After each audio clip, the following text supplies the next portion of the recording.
Hello, dear friends. How are you? I trust that all is well with you. I hope that you're staying connected with your friends, your loved ones, and your family. I'm Joan Maysaka, and today, as you have seen in the title, we will talk about purpose.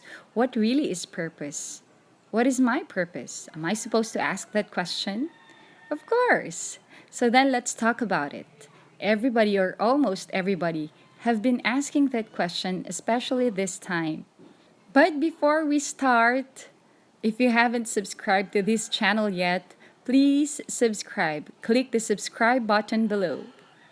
Actually, I have been so big on asking this question. What am I here for? What is my purpose? And two major references that are really helpful are the books of Deepak Chopra, Harnessing the Power of Synchrodestiny, and Ruth Ezeki's novel, A Tale for the Time Being. So you might be interested in those books and you can look it up. Now, purpose. What really is purpose? There are actually two major ways to look at purpose. We can look at it in very different perspectives, but there are two major ways that will be useful to our question: what is my purpose? What am I here for? So there are two ways. The first way to look at purpose is to treat it as something very elusive, something so grand that you always have to chase it. So you see, other people are always chasing this thing and always searching for that purpose, going somewhere else. And there's nothing wrong with it. But also, there's a time when you just get lost, so trying so hard to chase that purpose. And it happens a lot. Sometimes the feeling that you cannot find your purpose or you cannot chase it makes us frustrated over our lives. And this becomes a cause for us to feel demotivated, to do the best that we can. And it's understandable. It's not something that we should judge because everything in life is a journey. I used to feel that way towards purpose. And I really felt that purpose is something very grand and something that I should always chase. But in the end, I feel frustrated every time I feel that no, this is not it. This is not my purpose. So at one point, I even told myself, maybe I don't really have a purpose. Maybe I shouldn't be chasing it anyway. Maybe I'm just an accident. But then, interestingly, there's this movie. It's entitled Hugo, and he said that this is just my own words. Somehow he said that you're like in a piece of a clockwork, and every piece is very important. And when you're there, it cannot be that you don't have a purpose. You're there because you have a purpose. And when I heard that from the character, I was actually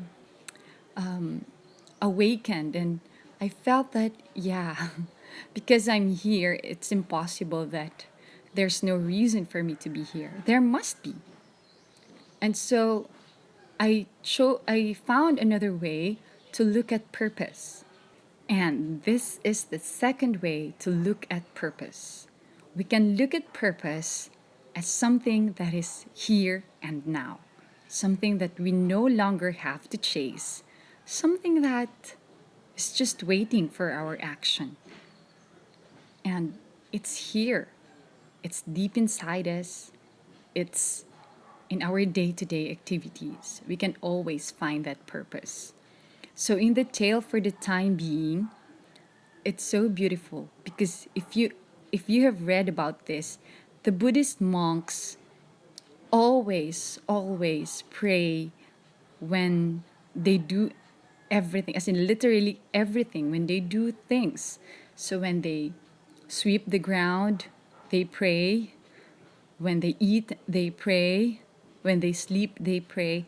Literally everything, even those that we do not talk about. And the prayer is always saying gratitude for the chance to work and for the chance to do the thing, and also a prayer so that the humanity will be liberated from suffering. And when I read that, it was to me it's very beautiful that when she said that everything, the most important thing in your life is what's going on right now.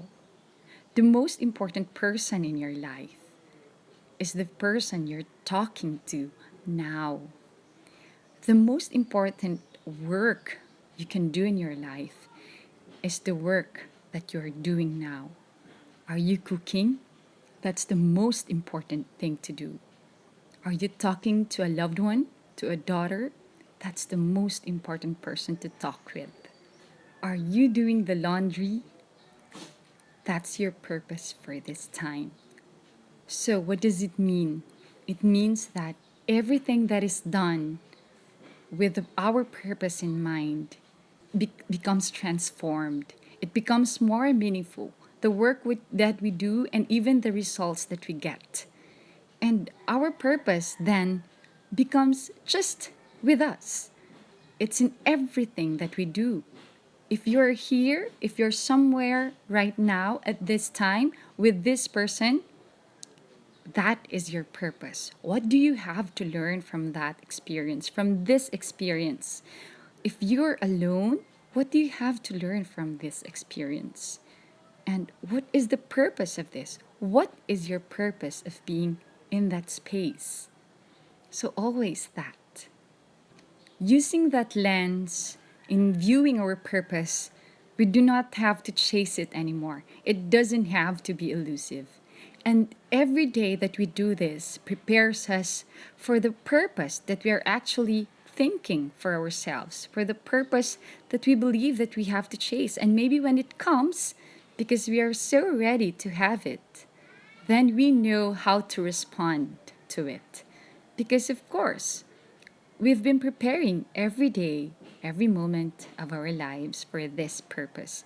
We felt that this purpose is always here and now. And so, if something big comes, then we know how to handle it already. And it's not something to worry us anymore because we see everything as a place, as an opportunity for our purpose to manifest. How about you, dear friends? How do you see your purpose? Please feel free to share your thoughts and insight at the comment section below. I'll be waiting and I'll be looking forward to it. So I really like this song from the Avenue Q. The title is Purpose. The first line goes, Purpose, it's that little flame that lights a fire under your ass. Purpose, it keeps you going strong like a car with a full tank of gas. Everybody has a purpose, so it's mine. Don't you love that song? You can look it up in YouTube. Oh, and by the way, before I end, I'd like to thank Jimmy Doromal, Joanna Zaidan, and Lady Bampitilos, and especially La Fermet Takunan. Thank you very much for your encouraging words. I really appreciate it. So remember who you really are is still available for an online read. Please be sure to read it because it's free only until May 15. And if you want to gift it to someone, it's available at www.lulu.com, or you can order prints at Remember Who You Really Are page or at my website www.joanmaysoko.com. Thank you so much for watching. I hope that you enjoy this episode and I look forward to seeing you again. I'm Joan May Soko. God bless you. Thank you. I love you. Stay healthy.